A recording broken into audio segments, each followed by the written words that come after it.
اللهم صل على سيدنا ومولانا محمد وعلى آل سيدنا ومولانا محمد وبارك وسلم. فأعوذ بالله من الشيطان الرجيم. بسم الله الرحمن الرحيم. قل إن صلاتي ونسكي ومحياي ومماتي لله رب العالمين. للہ علی الناس حج البیت من استطاع الیہ سبیلا ومن کفر فإن اللہ غنی عن العالمین. صدق اللہ العظیم وصدق رسولہ النبی الکریم. نحن علی ذلک من الشاہدین ومن الشاکرین والحمد للہ رب العالمین. رب اشرح لی صدری ویسر لی امری واحلل عقدۃ من لسانی یفقهوا قولی. سبحانک لا علم لنا الا ما علمتنا انک انت العلیم الحکیم. عزیز دوستو، بزرگوں، بھائیوں اور محترمہ بہنوں، یہ اللہ پاک کا بہت بڑا کرم اور بہت بڑا احسان ہوا ہم سب پر کہ اس نے ہم سب کو اپنے گھر میں یہاں جمع فرمایا اور دین کے ایک اہم رکن جس کو حج کہتے ہیں اس کے تعلق سے اللہ نے ہم سب کو یہاں جمع فرمایا ہے، کچھ بات کہنے کے لیے، کچھ بات سننے کے لیے. اور ہمارے ہاں جو کہنا سننا جو ہوتا ہے وہ اس لیے ہوتا ہے کہ کہنے والا کہہ کر عمل کا محتاج ہے. کہنے والا کہہ کر عمل کا کیا ہے؟ محتاج ہے. سننے والے سن کر عمل کے محتاج. اس لیے کہ دین کی محنت کی نسبت پر جو بھی بات کہی جاتی، جب بھی کہی جاتی، وہ عمل کے لیے کہی جاتی. کائے کے لیے کہی جاتی؟ یعنی اس کے پیچھے وہ بات کو عمل میں لانا مقصود ہے. ہمارے یہاں صرف یعنی کہہ کر چھوڑ دینا یا سن کر چھوڑ دینا، اس لیے بات کہیں سنی نہیں جاتی ہے نا. آپ کے سامنے بھی عنوان تو ہمارا حج کا ہے، عنوان کا ہے، لیکن اس کے پیچھے ساری دین کی بات ہونے والی ہے، کیونکہ دین اسلام کا یہ سب سے اہم ترین رکن ہے. بنی الاسلام علی خمس، اسلام کی بنیاد 5 چیزوں پر ہے. حدیث ہے رسول کریم حضرت محمد صلی اللہ علیہ وسلم کی. اسلام کی بنیاد کتنے چیزوں پر ہے؟ 5 چیزوں پر. سب سے پہلے ایمان، جس کو کہیں گے کلمہ لا الہ الا اللہ محمد الرسول اللہ صلی اللہ علیہ وسلم. دوسرے نماز. تیسرے رمضان المبارک کے روزے. چوتھے کہ زکوٰۃ کا ادا کرنا. اللہ نے اگر مال دیا ہے اور صاحب نصاب تک اگر اس مال کی رقم پہنچ جاتی ہے یا اتنی چیزیں ہمارے پاس ہے جو ہمیں ہمارے دکان میں مال بیچنا ہے، تو اس میں سے زکوٰۃ نکالنا واجب ہے. اور جس پر زکوٰۃ فرض ہو گئی اور اس کے باوجود بھی اگر وہ زکوٰۃ نہیں نکالتا تو اس کی ایک بھی نماز قبول نہیں ہوتی. اس لیے کہ نماز کو اور زکوٰۃ کو اللہ تعالیٰ نے 250 سے 300 جگہ پر ساتھ میں بیان کیا ہے. وَأَقِیمُوا الصَّلَاةَ وَآتُوا الزَّکَاةَ. نماز کو قائم کرو، زکوٰۃ ادا کرو. نماز کو قائم کرو، زکوٰۃ ادا کرو. اور پانچویں جو بنیاد جو ہے وہ حج بیت اللہ. پانچویں بنیاد کیا ہے؟ حج بیت اللہ. اور ان کی بڑی بڑی فضیلتیں ہیں. یہ جو 5 ارکان جو ہے اس کو اسلام کے ارکان کہتے ہیں. یعنی پہلا جو رکن جو ہے ایمان، اس کی سب سے بڑی فضیلت کیا ہے کہ بغیر ایمان کے آدمی جنت میں جا ہی نہیں سکتا، اور بغیر ایمان کے آدمی جہنم سے بچ ہی نہیں سکتا، اور بغیر ایمان کے کوئی نیکی اللہ کے پاس قبول نہیں. نہ نماز قبول ہے، نہ روزہ قبول ہے، نہ زکوٰۃ قبول ہے، نہ حج قبول ہے، اور نہ صدقہ ہے، نہ خیرات ہے. کوئی نیکی قبول.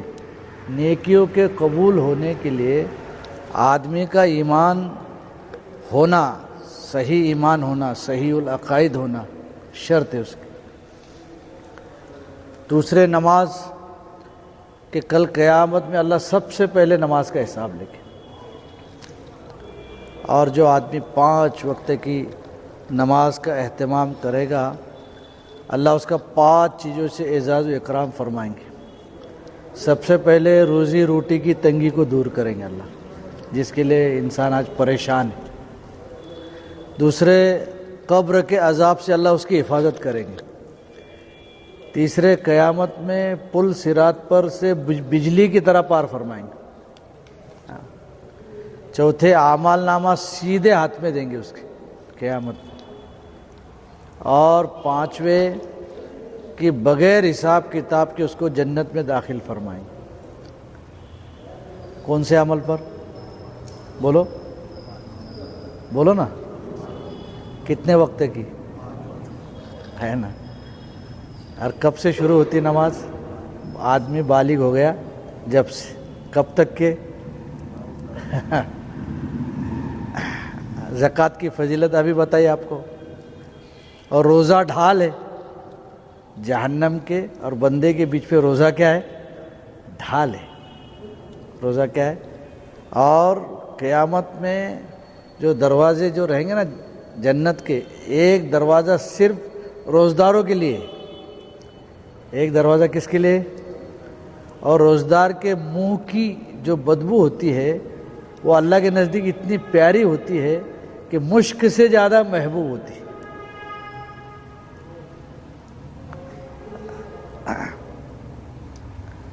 اور پانچویں جو ہے یہ حج. پانچویں کیا ہے؟ اور دیکھو یہ جو فضائل جو بیان کیے جاتے ہیں نا، فضائل کہتے ہیں اللہ کے وعدوں کو کہ کون سے عمل پر اللہ کیا دے گے کر کے. کون سے عمل پر اللہ، اور حج پہ کیا دے گے اللہ. رسول کریم حضرت محمد مصطفیٰ صلی اللہ علیہ وسلم کی مبارک حدیث ہے، الحج مبرورا لیس لہ جزاء الا الجنہ، کہ حج کا بدلہ سوائے جنت کے اور کچھ نہیں. حج کا بدلہ سوائے جنت کے، یعنی یقینی طور پر اللہ تعالیٰ اپنے بندے کو جنت میں داخل فرمائیں گے.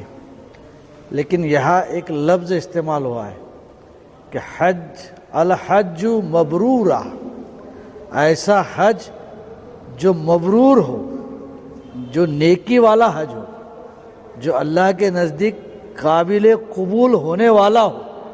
کون سا حج؟ ایسا حج جو اللہ کے نزدیک کیا ہو؟ قابل حج مبرور. الحج مبرورا لیس لہ جزاء الا الجنہ. کتنی بڑی فضیلت ہے، اندازہ لگاؤ تو. اللہ تعالیٰ جو بندہ اخلاص کے ساتھ اور حضرت محمد رسول اللہ صلی اللہ علیہ وسلم کے سنت کے مطابق اگر حج کرتا ہے تو اس کو جو اللہ انعامات جو دے گے، بے شمار انعامات ہیں. ان انعامات میں سے ایک انعام تو یہ ملے گا اس کو کہ حج سے فارغ ہونے کے بعد اللہ تعالیٰ اس بندے کو ایسے بناتے ہیں جیسے آج ہی اس کی پیدائش ہو گئی، یعنی گناہوں سے معصوم، کوئی قسم کا گناہ اس کے اوپر رہیں گا کیا؟ ہاں، یہاں آنے کے بعد اثر نو زندگی، پھر اگلا معاملہ اللہ دیکھیں گے کیا کرتا کیا نہیں کرتا، اس کو سنبھالنا ہے۔ دوسرا وعدہ اللہ کی طرف سے یہ ہے کہ اللہ تعالیٰ حاجی کو غنی بنائیں گے۔ حاجی کو کیا بنائیں گے؟ غنی سمجھتے نا، یعنی مال والا بنائیں گے اللہ حاجی کو کیا بنائیں گے؟ یہ وعدہ ہے اللہ کا کہ اللہ تعالیٰ حاجی کو مال والا بنائیں گے، یعنی کوئی آدمی حج کو جا کر آئے اور حاجی فقیر ہو جائے، ایسا کبھی ہو نہیں سکتا۔ کوئی حاجی حج سے جا کر آئے اور اپنی زندگی میں بعد میں کیا ہو جائے؟ فقیر ہو جائے، ایسے ہو سکتا کیا؟ ارے بولو نا۔ میں یہ بات اس لیے کہہ رہا ہوں، دیکھو یہ یقین کے ساتھ جانا ہے۔ اگر کوئی آدمی حج کرنے کے باوجود بھی فقیر کے فقیر رہا تو نعوذ باللہ اللہ کا وعدہ جھوٹا نہیں ہے، بلکہ اس کے عمل میں کھوٹ ہے۔ کھوٹ قائم ہے، یعنی جیسے کرنا چاہیے تھا ویسے کیا کہ اس نے، اس لیے اللہ کا وعدہ پورا نہیں ہو رہا۔ وعدے بے شمار ہے۔ اللہ تعالیٰ حاجی کو صرف غنی نہیں بنائیں گے، بلکہ اللہ تعالیٰ حاجی کو سخی بھی بنائیں گے۔ حاجی ہمیشہ دینے والا ہوتا ہے۔ تھوڑا آگے سر کو، آگے سر کو، بیچ میں خالی جگہ مت چھوڑو۔ حاجی ہمیشہ کیسا رہیں گا؟ سخی، دینے والا۔ اس کے دروازے سے کوئی خالی جائیں گا کیا؟ نہیں جائیں گا۔ یہ حاجی کی پہچان بتا رہا میں آپ کو۔ اللہ حاجی کو سخی بناتے، اللہ حاجی کو کیا بناتے؟ سخی۔ ایک انعام تو یہ ہے اللہ کی طرف سے کہ اگر اس کے خاندان کے 500 افراد، 400 افراد، اس کے خاندان کے کتنے افراد؟ 400 افراد اس کے خاندان کے کسی وجہ سے جہنم کے مستحق ہو چکے ہوگے، یعنی جہنم میں جانے والے ہوگے یا جہنم میں جا چکے ہوگے، ان کی سفارش کا حق جو ہے اللہ حاجی کو دیں گے۔ جاؤ اپنے خاندان کے کتنے لوگوں کو جہنم سے بچاؤ، کتنے لوگوں کی سفارش کرو، بولو بولو۔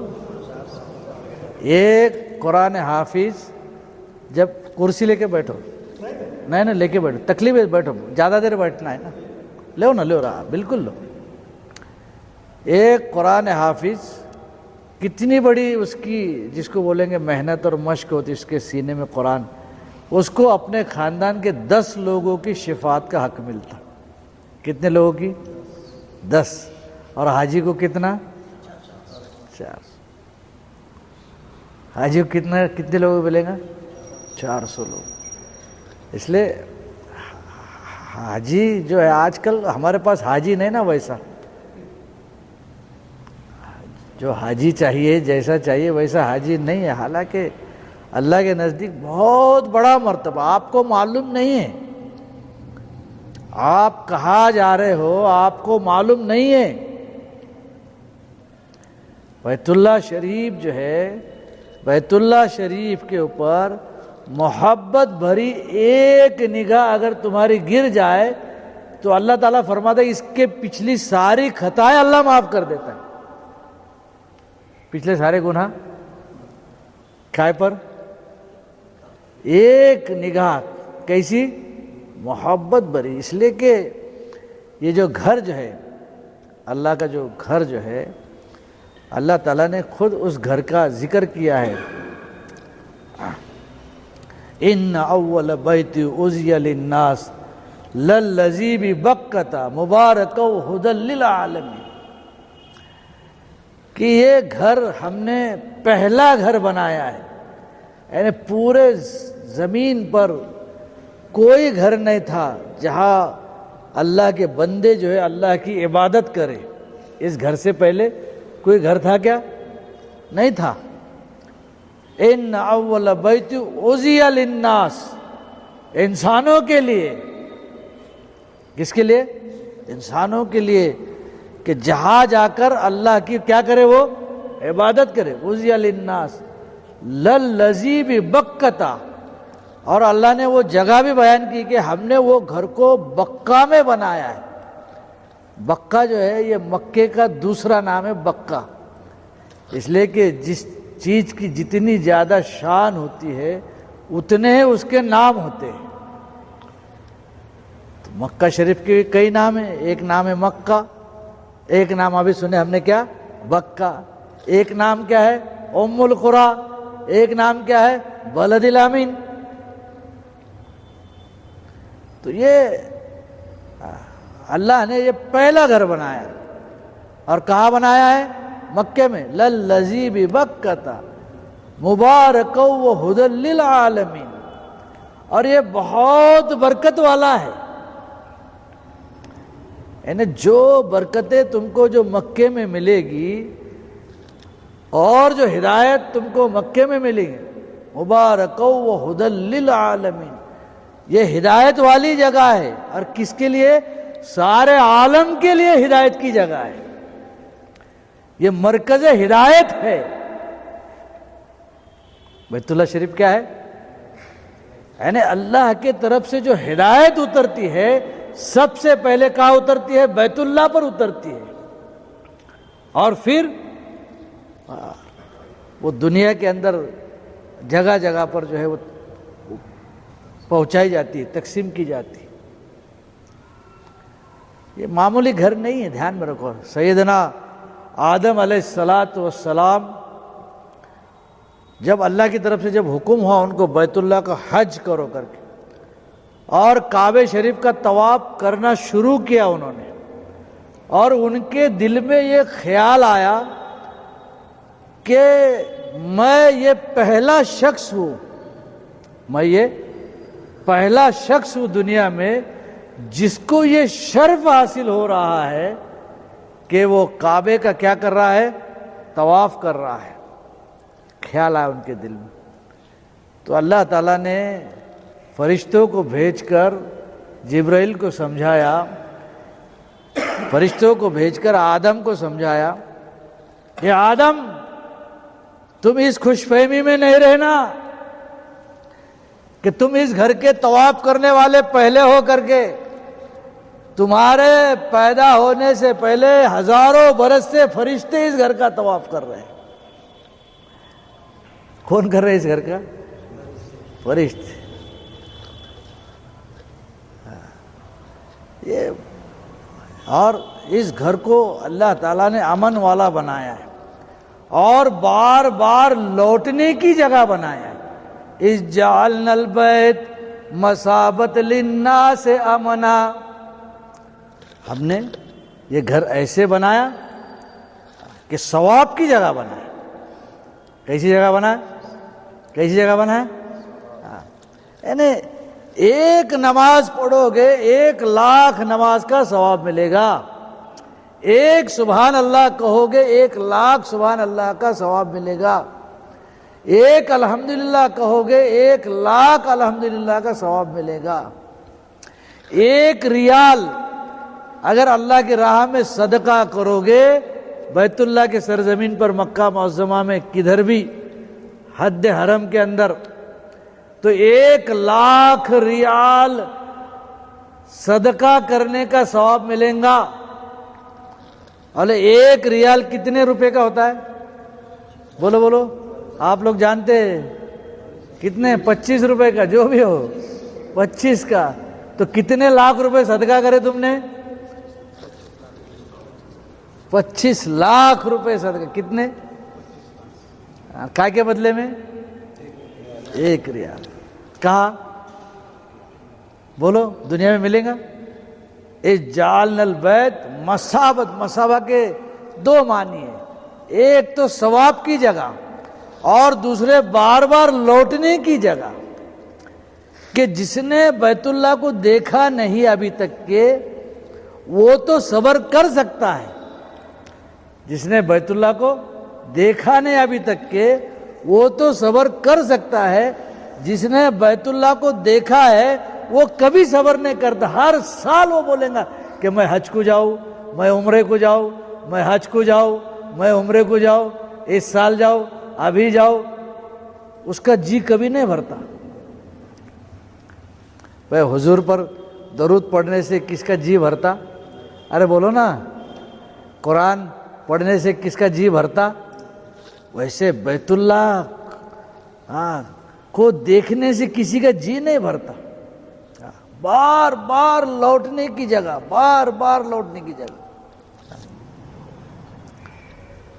اس جعلنا البیت مثابت للناس آمنا, اور ہم نے اس گھر کو امن والا بنایا ہے. اس گھر کو کیسا بنایا؟ اور دونوں جہاں کا امن ملے گا اس کو. دنیا کا بھی امن ملے گا, آخرت کا بھی امن ملے گا. دنیا کا بھی امن ملے گا اس کو, اور کہاں کا ملے گا؟ اور دنیا کا امن کیسے ملے گا؟ حضرت عمر رضی اللہ تعالیٰ عنہ اور حضرت عبداللہ ابن عمر رضی اللہ, دونوں باپ بیٹے, کہتے کہ میرے باپ کے قاتل کو اگر میں بیت اللہ میں پاؤں, اگر میں حرم میں پاؤں, تو میں یہاں اس کا بدلہ نہیں لوں گا. یہاں اس کا بدلہ لوں گا کیا؟ اس لیے کہ منع ہے وہاں پر. یہ تو دنیا کا امن ہے. اور آخرت کا امن کیا؟ کہ اللہ اس کو جہنم سے امن دیں گے. بیت اللہ کے سرزمین پر جانے والا جہنم سے بچ کر کہاں جانے والا بن جائے گا؟ یہ معمولی جگہ نہیں ہے, دھیان میں رکھو. اس لیے کہ بیت اللہ شریف کو جانے سے پہلے, بیت اللہ کی زیارت کرنے سے پہلے ہمارے لیے ضروری ہے اس چیز کی کہ جہاں جا رہے ہو, جس جگہ جا رہے ہو, جس شہر کی طرف جا رہے ہو, اس کی عظمت ہو ہمارے دل میں. اس کی کیا ہو؟ اور اس کی محبت ہو. دو چیزیں ضروری ہے. نبی کی عظمت ہو, نبی سے کیا ہو؟ محبت ہو. اللہ کی عظمت ہو, اور اللہ سے کیا ہو؟ بیت اللہ کی بھی کیا ہو؟ عظمت ہو, اور بیت اللہ کی کیا ہو؟ اس لیے کہ دیکھو, ہر مرنے والا جب مرتا ہے تو اس کا چہرہ کدھر کیا جاتا ہے؟ ارے بولو نا. اور ہم نماز میں کھڑے رہتے تو کیا نیت کرتے؟ اے اللہ, پڑھتا ہوں میں 2 رکعت نماز, واسطے اللہ کے منہ میرا بیت اللہ کی طرف دیکھ کر پیشاب کرتے ہم. ارے بولو نا. اور پیٹ کر کے کرتے ہم. بہت عظمت والا, بہت عظمت والا, بہت عظمت والا. اور یاد رکھو, جب تک کہ بیت اللہ کے طواف ہوتے رہیں گے, جب تک کہ بیت اللہ کا حج ہوتے رہیں گا, تب تک کہ دنیا باقی رہے گی. حضور پاک صلی اللہ علیہ وسلم کی مبارک حدیث ہے کہ فرمایا رسول اللہ صلی اللہ علیہ وسلم نے, ایک وقت بیت اللہ پر وہ آئے گا کہ میں دیکھ رہا ہوں کہ حبشہ کی جانب سے ایک لشکر آیا ہے جس کا اگلا سرا مکے میں ہے اور جس کا پچھلا سرا جدہ میں ہے, اور پتلی پتلی کالی کالی پنڈلیوں والا وہ بادشاہ بیت اللہ کے ایک ایک پتھر کو توڑے گا. جیسے وہ ایک پتھر کو توڑے گا بیت اللہ کے, بیت اللہ کو منہدم کرنے کی کوشش کرے گا, ایک سور لے کر جو فرشتہ انتظار میں ہے کہ اللہ مجھے حکم دیں گے اور میں سور پھونک ڈالوں گا قیامت کا. کیا برپا ہو جائیں گے اس دن؟ جس دن بیت اللہ منہدم کیا جائے گا, اس دن کیا آئیں گی؟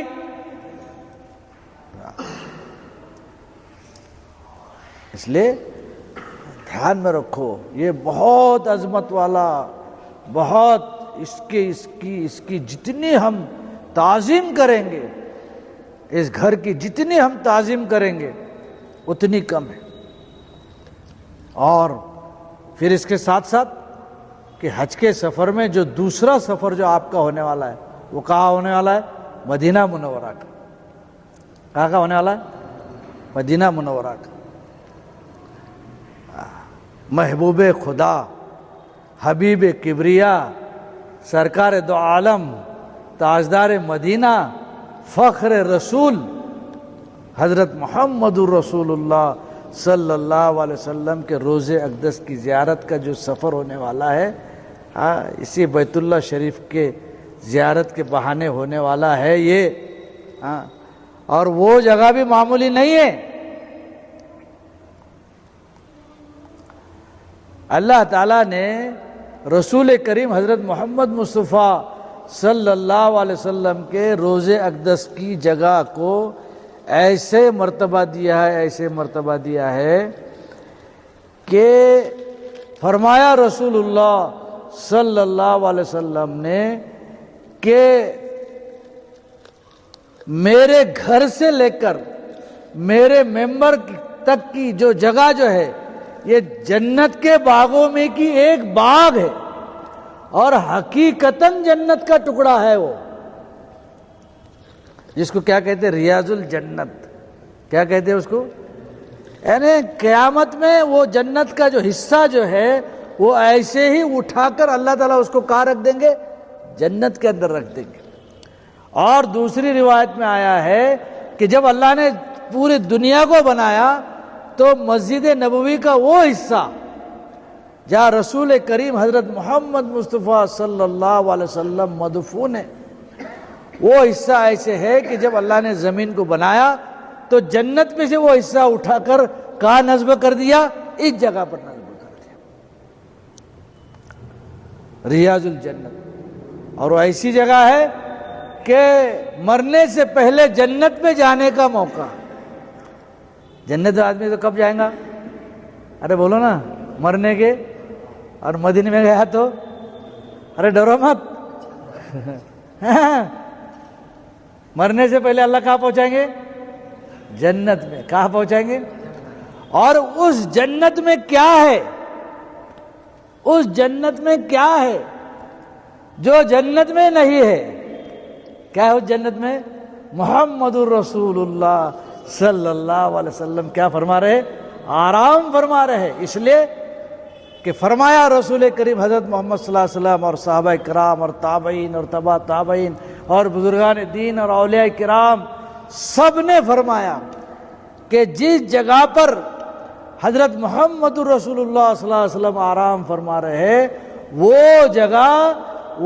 جگہ مکے سے افضل ہے، آسمانوں سے افضل ہے، جنت سے افضل ہے، حتیٰ کہ اللہ کے عرش سے بھی افضل ہے۔ کیسے افضل ہے؟ کیسے؟ کیونکہ اللہ کا عرش بھی مخلوق اور محمد رسول اللہ صلی اللہ علیہ وسلم بھی کیا ہے؟ مخلوق۔ لیکن محمد رسول اللہ صلی اللہ علیہ وسلم ایسی مخلوق ہے کہ محمد رسول اللہ صلی اللہ علیہ وسلم سے افضل مخلوق دنیا میں کوئی نہیں۔ تمام مخلوقات میں سب سے افضل ترین مخلوق کون ہے؟ محمد رسول اللہ صلی اللہ علیہ وسلم ہے، جو وہاں پر کیا کر رہے ہیں؟ آرام فرما آپ کے سرزمین سے۔ اس لیے کیا عقیدہ لے کر جانا ہے؟ یہاں پر وہ ایمان کا مسئلہ ہے۔ مدینے میں جائیں گے تو کیا عقیدہ لے کر جانا ہے؟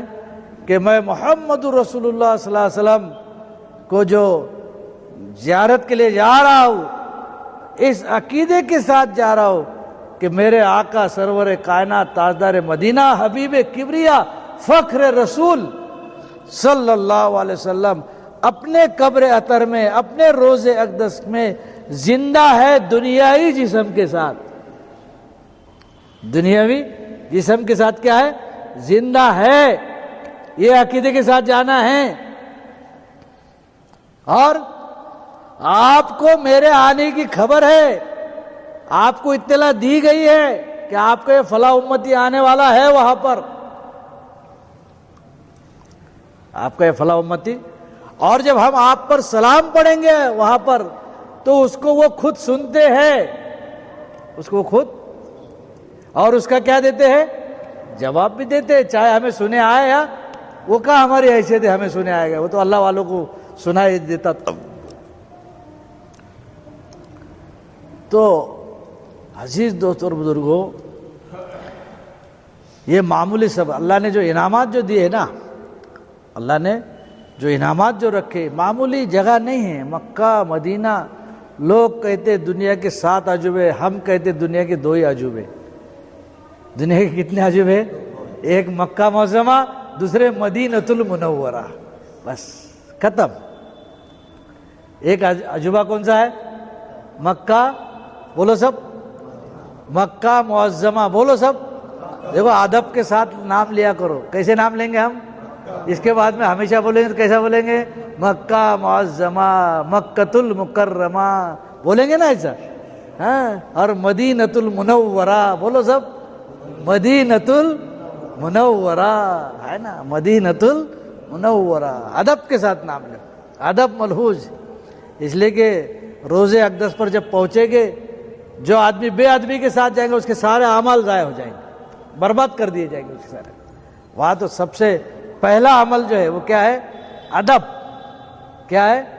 ادب. حضور صلی اللہ، اور حضور صلی اللہ علیہ وسلم کا جیسے آپ حیات تھے دنیائی لائن سے، آپ بھی حیات تھے، لیکن جو یہاں پر حیات تھے مکہ میں معظمہ میں، تو جو ادب اس وقت ضروری تھا وہ سارا کے سارا ادب آج بھی ضروری ہے. دھیان میں رکھو، وہ سارا ادب کب ضروری ہے؟ آج بھی ضروری ہے.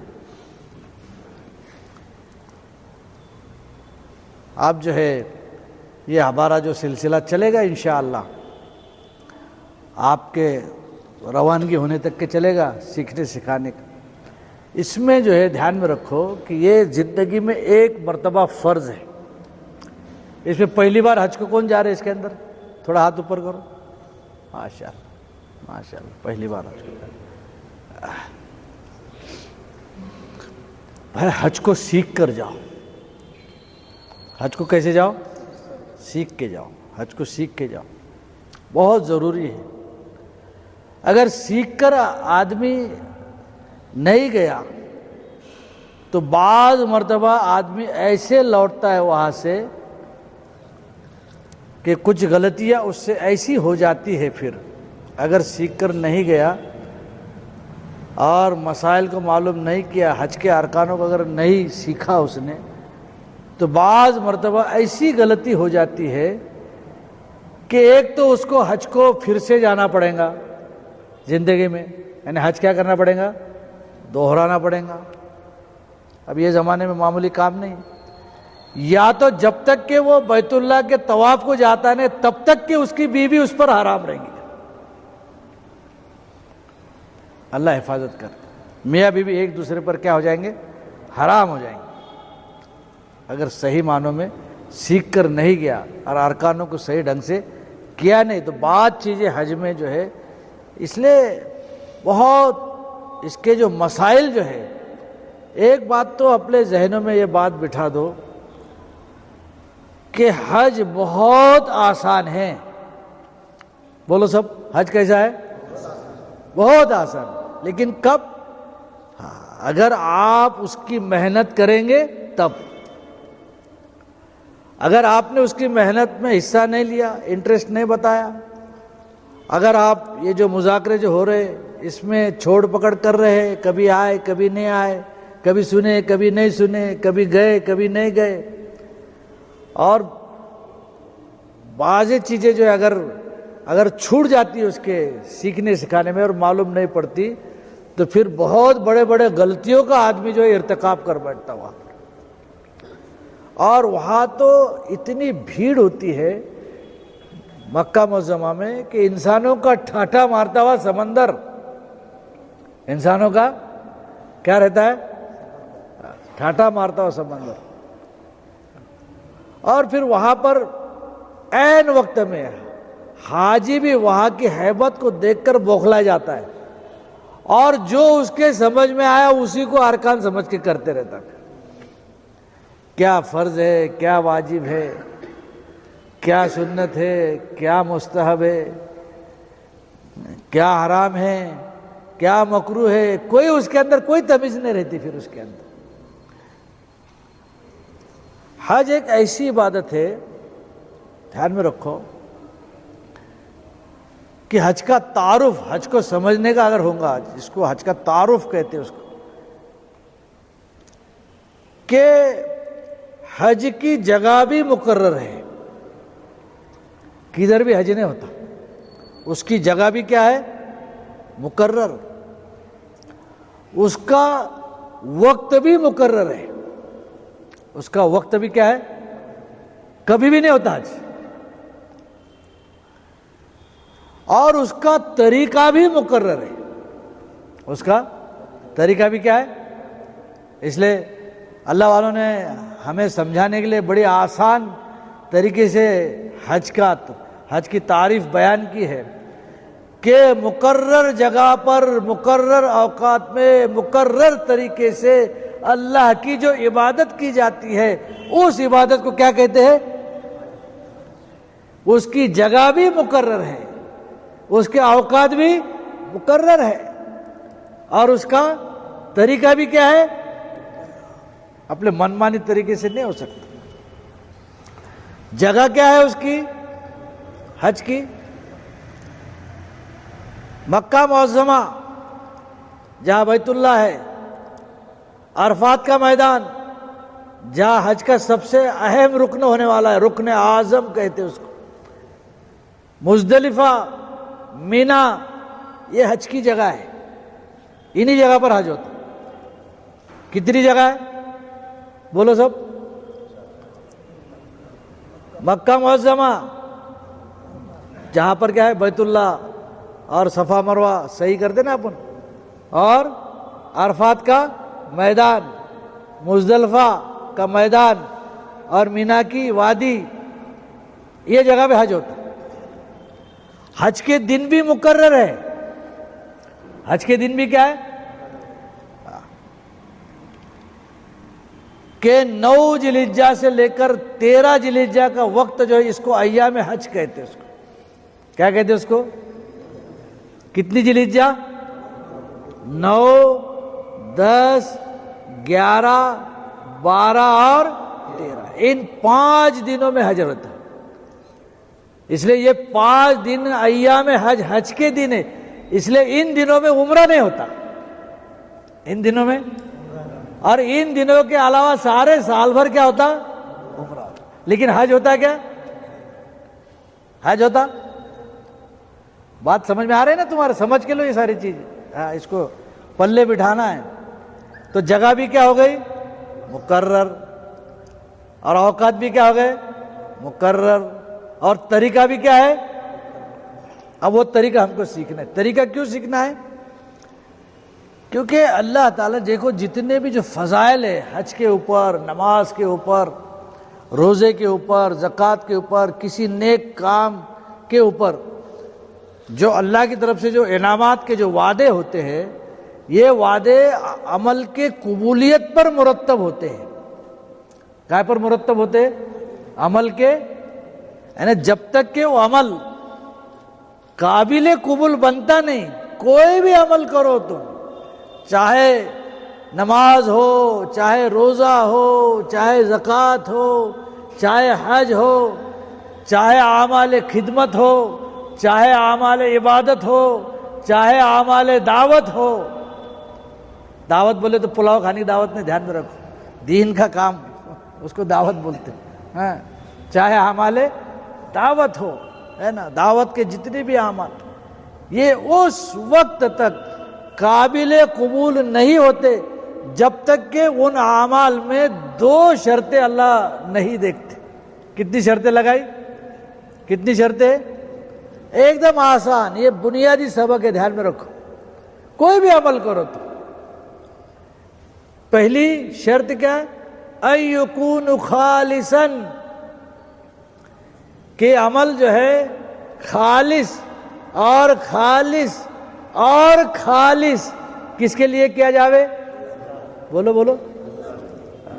اس لیے میں نے سب سے پہلے آیت پڑھی تھی اس کے آغاز میں، یہ سیزن کا جو حج کے جو مذاکرے ہو رہے، قل ان صلاتی و نسوکی و محیای و مماتی للہ رب العالمین۔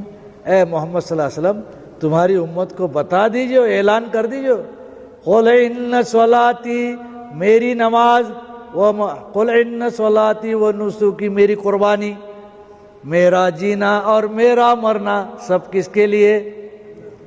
جب جینا مرنا اللہ کے لیے ہے تو جینے مرنے کی درمیان کی چیزیں بھی کس کے لیے ہو؟ ارے بولو نا، کس کے لیے ہو؟ تو نماز کس کے لیے ہو؟ روزہ کس کے لیے ہو؟ زکوٰۃ کس کے لیے ہو؟ حج کس کے لیے ہو؟ اللہ کے لیے۔ کس کے لیے؟ اس کو قرآن نے بھی بیان کیا۔ کیسے بیان کیا؟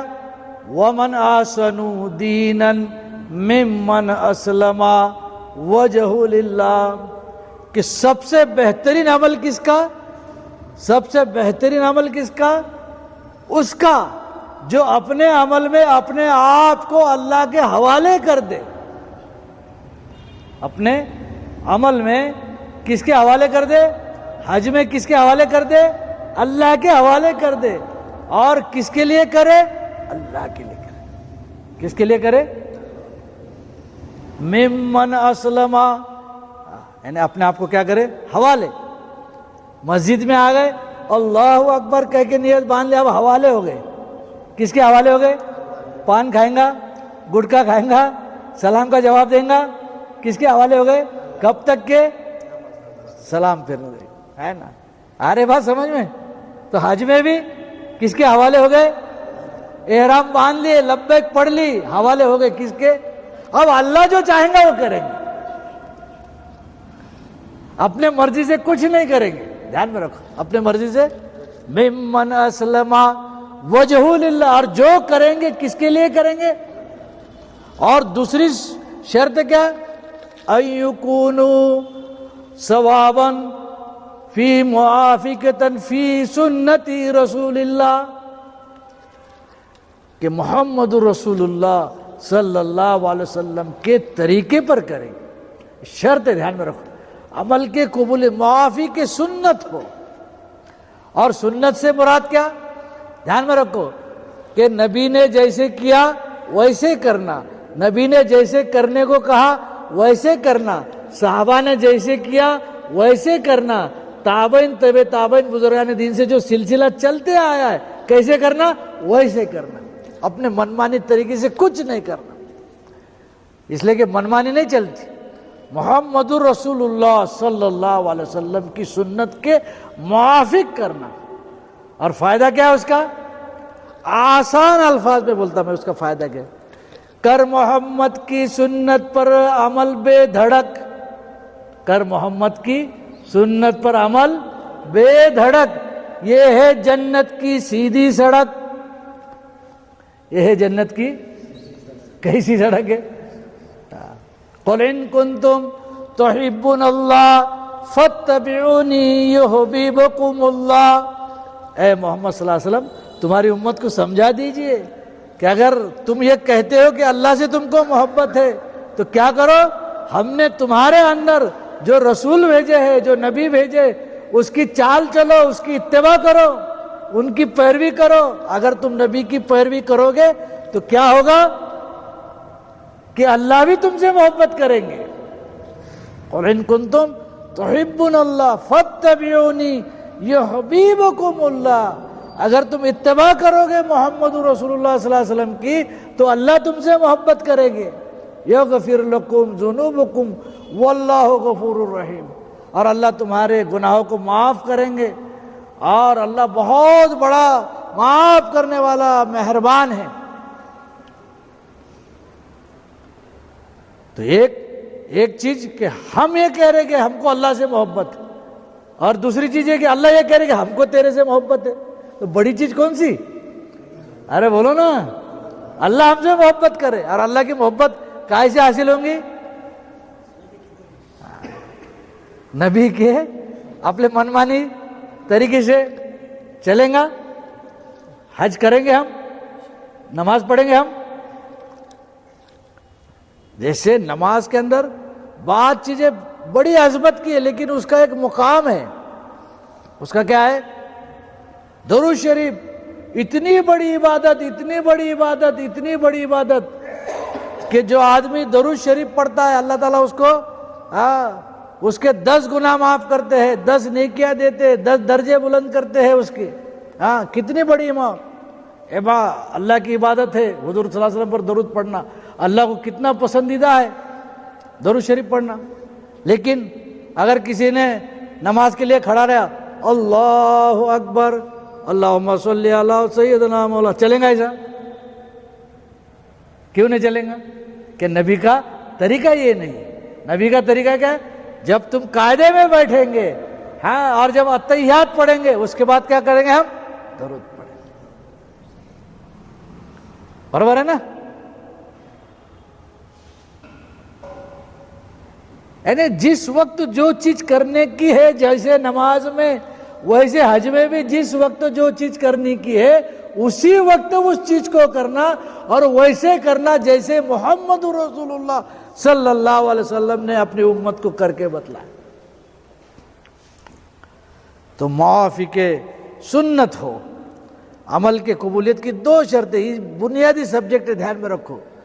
کوئی بھی عمل ہو، کوئی بھی عمل ہو، چاہے نماز ہو، روزہ ہو، زکوٰۃ ہو، حج ہو، اعمال خدمت ہو، اعمال دعوت ہو، اعمال عبادت ہو، کوئی بھی عمل ہو، کوئی بھی عمل ہو، اللہ کے ہاں اس وقت قابل قبول ہوتا ہے جب وہ عمل محمد رسول اللہ صلی اللہ علیہ وسلم کے طریقے کے مطابق ہو، حضور کے سنت کی اتباع ہو. حضور کے سنت کی کیا ہو؟ اتباع. تو یہ 2 شرطیں. پہلی شرط ایکون خالصا، کس کے لیے کریں گے؟ اللہ کے. اور کیسے کریں گے؟ محمد رسول اللہ صلی اللہ علیہ وسلم کے سنت کے موافق کریں گے. محمد رسول اللہ صلی اللہ علیہ وسلم کے سنت کے کیسے کریں گے ہم؟ اب حضور کی کیا سنت ہے، حضور کا کیا طریقہ ہے حج کے کرنے؟ حج کو جا رہے ہیں نا ہم کہ نہیں جا رہے؟ بولو انشاءاللہ، بولو انشاءاللہ. دیکھو آج کا میں تم کو پہلا سبق پڑھا دیتا میں انشاءاللہ، تاکہ جو کل آئیں گے ان سے تمہارا ایک سبق آگے رہیں گا اور پھر وہ بعد میں غلطی نہیں کریں گے. حج کرنے کے بھی کتنے طریقے ہیں؟ 3 طریقے. کتنے طریقے ہیں حج کرنے کے؟ کتنے طریقے ہیں؟ 3 طریقے. اور تینوں سنت. دھیان میں رکھو، تینوں کیسے؟ سنت کس کو کہتے؟ جو نبی نے کہا وہ کرنا، جو نبی نے کر کے بتا وہ کرنا، جیسے صحابہ نے کیا ویسے کرنا. نبی نے کیا وہ بھی کیا ہے؟ سنت. نبی نے کہا وہ بھی کیا ہے؟ اور جیسے صحابہ نے کیا اور اس پہ نبی خوش رہے، حالانکہ نبی نے نہیں کیا، نبی نے، لیکن کس نے کیا اور اس پر نبی کیسے رہے؟ وہ بھی کیا ہے؟ تو کتنے طریقے ہو گئے؟ 3 طریقے. حج کے کتنے طریقے؟ 3 طریقے. پہلا طریقہ، دھیان میں رہو، اس کی تفصیلات کل سے شروع ہوں گی انشاءاللہ. یہ سبق آپ کو آج گھر جا کے یاد کرنا ہے. پہلا طریقہ حج کرنے کا وہ ہے حج افراد. نیا نام سن رہے نا؟ کیا نام ہے؟ میرے پیچھے بولو، حج افراد. بولو سب، حج افراد ہے نا. دوسرا طریقہ حج قران. کیا بولیں گے؟ حج، بولو میرے پیچھے، حج قران. اور تیسرا طریقہ حج تمتع. بولو سب، حج تمتع ہے نا. پہلا طریقہ کون سا؟ حج افراد. بولو سب. دوسرا طریقہ کیا؟ حج قران، حج قران. اور تیسرا طریقہ کیا؟ حج تمتع ہے نا. کتنے طریقے؟ اب نام بھی تم نے پہلی بار سنے، نام بھی اس لیے کہ جو پہلی بار اس کو بیچارے کو کیا معلوم، جو جا کر آئے ان کو تو تھوڑا بہت معلوم ہوگا، ان کو جا کر آئے لے نا. اب اس کی تفصیل کیا ہے سنو. پہلے میں آسان بتاؤں گا، میں اس کی تفصیل ہے بالکل آسان، اور اس کے ڈیٹیلز کل سے شروع ہو جائیں گے. حج افراد اس حج کو کہا جاتا ہے کہ جس میں بمبئی ایئرپورٹ کے اوپر آپ جب احرام باندھیں گے تو صرف حج کا احرام باندھا جائے گا. کون سا احرام باندھا جائے گا؟ اور اس احرام سے مکہ معظمہ پہنچیں گے اور وہ احرام سے کیا کریں گے؟ آپ حج کریں گے. حج کرنے کے بعد آپ کا احرام کیا ہو جائے گا؟ کھل جائے گا. یعنی حج کی نیت سے احرام باندھنا اور اس حج سے کیا کرنا؟ اس احرام سے کیا کرنا؟ حج کرنا. یعنی احرام ایک، عمل بھی ایک. احرام ایک اور عمل بھی. بمبئی ایئرپورٹ پہ جو احرام حج کے دنوں میں باندھیں گے نا، کائے کی نیت سے باندھا جائے گا؟ حج کی نیت سے. اور وہ احرام سے کیا کریں گے؟ اس میں عمرہ نہیں ہوگا. عمرہ ہوگا کیا؟ صرف کیا ہوگا؟ احرام باندھے. اب کھلیں گا حج ہونے کے بعد میں. احرام کب کھلیں گا؟ اب کب کھلیں گا میں بعد میں بتاؤں گا، لیکن کیا ہونے کے بعد میں؟ حج ہونے کے. اور اس طریقے سے جو حج کیا جاتا ہے اس کو حج افراد کہتے. دوسرا طریقہ جو ہے وہ ہے حج قران کا. دوسرا طریقہ کیا ہے؟ حج قران. اس میں کیا ہوتا کہ بمبئی ایئرپورٹ کے اوپر جب آپ حج کا احرام باندھیں گے تو احرام تو باندھیں گے ایک، احرام تو باندھیں گے ایک، لیکن دو اعمال کی نیت کریں گے. ایک احرام میں دو کام کی نیت، ایک عمرہ اور دوسرے ساتھ میں حج. یعنی ساتھ میں نیت کریں ہم کہ اللہ نیت کرتا ہوں میں عمرہ کرنے کی اور حج کرنے کی، اس کا کرنا میرے لیے آسان فرما اور اس کو قبول فرما. تو احرام ہو گیا ایک اور کام ہو گئے کتنے؟ اس طریقے سے. یعنی بمبئی ایئرپورٹ پہ ہم نے یہ قران والا احرام باندھ لیا. اب مکے کو جائیں گے تو کیا کریں گے؟ عمرہ کریں گے، لیکن سر کے بال نہیں منڈائیں گے. ہمارا احرام باقی رہیں گا اور اسی احرام سے آگے کیا کریں گے؟ حج کریں گے. یعنی ایک احرام میں کتنے کام کریں گے؟ اس طریقے سے جو حج کیا جاتا اس کو کہتے ہیں حج قران. حضور صلی اللہ علیہ وسلم کا احرام قران کا تھا. حضور صلی اللہ علیہ وسلم جب حج کے لیے آئے تھے مدینے سے تو آپ کا احرام کائے کا تھا؟ قران کا تھا. ایسا. اور تیسرا جو طریقہ جو ہے حج تمتع. کیا ہے وہ حج تمتع؟ کیا ہے؟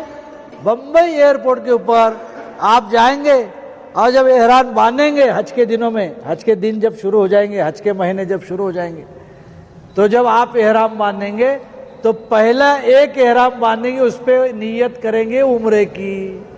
کائے کی نیت کریں گے؟ عمرے کی.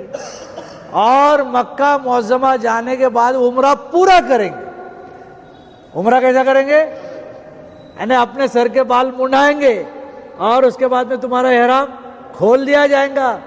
آپ سلے ہوئے کپڑے پہن لیں گے، کچھ دن سلے ہوئے کپڑے سے وہاں رہیں گے، کھائیں گے پیئیں گے، احرام کی کوئی پابندی نہیں رہیں گی. اور جب حج کے دن آئیں گے نا، جو میں نے ابھی بتایا 9 تاریخ یعنی 8 تاریخ سے شروع ہوتے جانا، تو 8 ذی الحجہ کو پھر نوا احرام باندھیں گے اور اس احرام سے کیا کریں گے؟ حج کریں گے. یعنی ایک احرام سے عمرہ اور دوسرے احرام سے کیا؟ ایک احرام سے کیا کرنا ہے؟ عمرہ. اور دوسرے احرام سے کیا کرنا ہے؟ حج کرنا. اس طریقے سے جو حج کیا جاتا اس کو کہتے ہیں حج تمتع. اس کو کیا کہتے ہیں؟ حج. اور یہ تینوں طریقے سنت ہے. یہ تینوں طریقے کیا ہے؟ سنت ہے. ہاں. اور وقتاً فوقتاً کون سے آدمی نے کون سے طریقے سے حج کرنے کا میں آپ کو بتاؤں گا انشاءاللہ. میں کون سے وقت کیا کرنے کا. عام طور سے جو حج کیا جاتا اپنے یہاں سے ہندوستان سے جو جاتے وہ تیسرا طریقہ اپناتے، حج تمتع کرتے. کون سا کرتے؟ اس میں تھوڑی آسانی ہے، سہولت ہے نا. حالانکہ حضور صلی اللہ علیہ وسلم نے جو طریقہ بتلایا، جو کر کے بتلایا خود، وہ کون سا تھا آپ کا احرام؟ حج قران. وہ کون سا تھا؟ حج قران. ہے نا. تو یہ 3 طریقے. ابھی صرف یہ 3 طریقوں کو یاد رکھو، اس کو یاد کرو. ابھی کل سے اپنا حج کا ڈیٹیل میں مذاکرہ شروع ہو جائیں گا انشاءاللہ. 1 مہینے اور تھوڑا تھوڑا سیکھیں گے اپن. کتنا سیکھیں گے؟ ہاں تھوڑا تھوڑا سیکھو اور پورے مہینے بھر کے اندر اچھی طرح سیکھو اور پھر بعد میں اس کی اچھی مشق کرو. پھر رمضان کا مہینہ خوب اللہ کی عبادت کرو, خوب توبہ استغفار کرو, اور پھر شوال کے مہینے میں آپ کے حج کے کیمپ بھی ہوتے رہیں گے اور اس میں بھی آپ کو ٹائم ٹو ٹائم ساری باتیں جو ہے بتائی جائیں گی, اور پورے اخلاص کے ساتھ اور اتباع سنت کے ساتھ حج کے اعمال کرو, اور آتے ہوئے جو ہے اللہ کی رحمتیں کیا لے کر آؤ, ساتھ میں لے کر آؤ انشاءاللہ. کریں گے سب کوشش. اس کی دعوت چلائے, جو حاجی نہیں آ رہے ان کو بھی بولو, اور اپنے گھر میں آپ کے ذمہ ایک کام رہے گا کہ روزانہ جو یہاں مذاکرہ ہوتا, یہ مذاکرہ اپنے گھر والے کے ساتھ اپنے گھر پہ جا کر روزانہ کرنے کا. میں کل تم کو آج کے سبق کے بارے میں پوچھوں گا, میں تم کو دھیان میں رکھو, آج جتنا جو سبق جو پڑھایا گیا اس کے بارے میں پوچھوں گا میں آپ کو. تو روزانہ جتنا آج سکھایا گیا اس کا آپ گھر پہ جا کر کیا کریں گے, کیونکہ ساتھ میں کرنا ہے نا حج, اس کو دہرانا ہے, ساتھ میں میاں بیوی ساتھ میں رہتے وہاں پر, دھیان میں رکھو بہت سارے کام ساتھ میں کرنا ہے. کل سے احرام کی تفصیلات آ جائیں گی انشاءاللہ. کس کی تفصیلات آ جائیں گی؟ احرام کی تفصیلات آ جائیں گی انشاءاللہ. تو اس کا پورا مذاکرہ کرنا ہے انشاءاللہ. کریں گے سب. اللہ تعالیٰ جو ہے کہنے سننے سے زیادہ عمل کی توفیق عطا فرمائے. اس کے اندر نام کس کا لکھنے کا باقی رہ گیا ڈائری کے اندر؟